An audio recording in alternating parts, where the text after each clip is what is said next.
Em 1929, quando o rabino Herbert Goldstein enviou um telegrama a Einstein perguntando: "Você acredita em Deus?", Einstein respondeu: "Acredito no Deus de Spinoza, que se revela por si mesmo na harmonia de tudo o que existe, e não com um Deus que se preocupa com o destino e com a ação dos seres humanos." Por que Einstein se identificava com o Deus de Spinoza e não com o Deus de Jesus Cristo? A posição de Einstein sobre Jesus Cristo era complexa.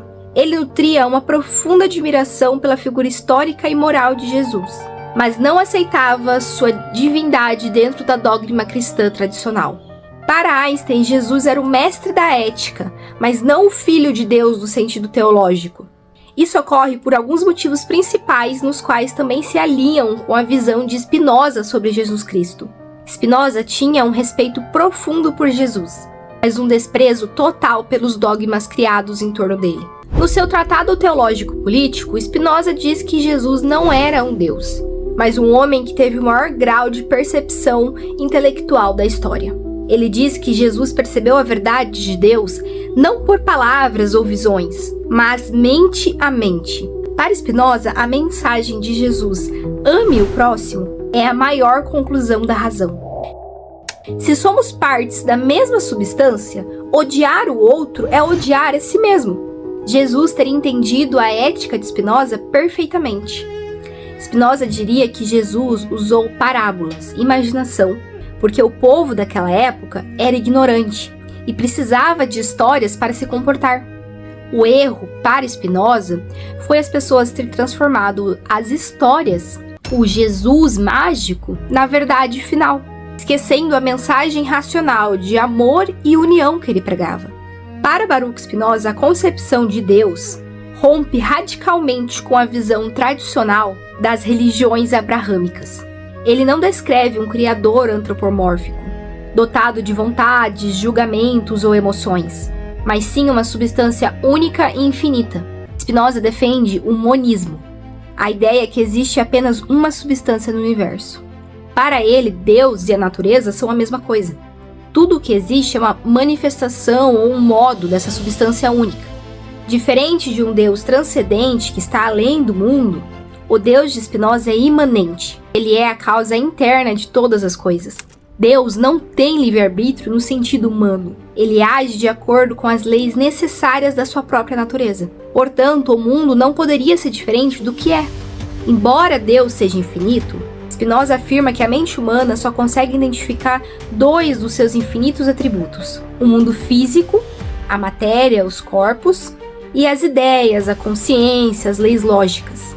Nós, seres humanos, não somos substâncias independentes, mas sim modos, expressões passageiras desse atributo.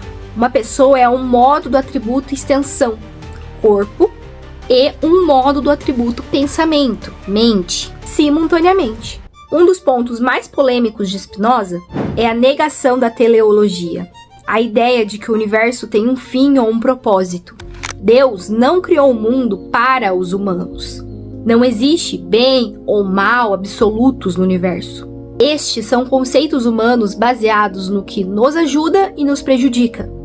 Deus não exige adoração, não se vinga e não produz milagres, pois um milagre seria a violação das próprias leis naturais de Deus. Quem ama a Deus não pode se esforçar-se para que Deus o ame em retorno. Para Spinoza, a maior felicidade humana, ou a beatitude, vem do conhecimento intuitivo dessa ordem natural. Ao compreendermos que somos parte de um todo infinito e necessário, deixamos de ser escravos das paixões e alcançamos uma forma de liberdade intelectual. Já para Einstein, a religiosidade consistia em um deslumbramento diante da estrutura lógica do universo. Ele via o trabalho científico como uma tentativa de ler uma pequena parte do livro da natureza, que segue regras fixas e belas. Assim como Spinoza, ele não via separação entre o divino e as leis da física. Einstein era crítico ferrenho da ideia de um Deus que recompensa, que pune ou que intervém em eventos cotidianos. Ele considerava essa visão uma tentativa humana de projetar medos e desejos em uma entidade superior. Para ele, o Deus de Spinoza era impessoal, mas infinitamente superior em sua inteligência lógica. Einstein descrevia sua própria espiritualidade como um sentimento religioso cósmico. Era uma sensação de humildade diante de uma vastidão e da ordem do cosmos. Ele acreditava que essa era a principal motivação para a pesquisa científica de alto nível.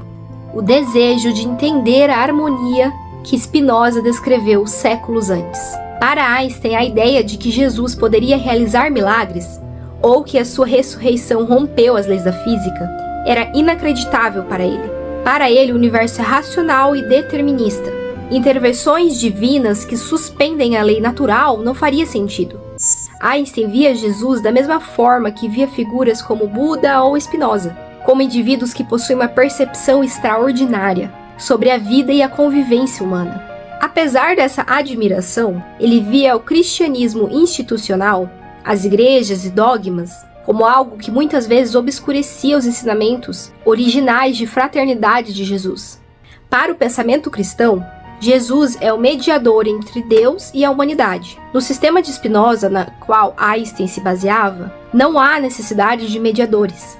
Se Deus é a própria natureza e nós somos partes dela, a salvação não vem através da fé em uma figura específica, mas sim através do conhecimento, compreender as leis do universo, e também com a ética, agindo com a bondade e seguindo o exemplo moral de figuras como Jesus. Em resumo, assim como Spinoza, Einstein também acreditava na figura histórica de Jesus e na beleza da sua mensagem, mas não acreditava na sua divindade. Para ele, Jesus foi um homem que alcançou um nível de sentimento religioso cósmico tão elevado que suas palavras ainda ressoavam ao longo dos séculos. Mas ele continuava sendo parte da natureza, sujeito às mesmas leis físicas que todos nós.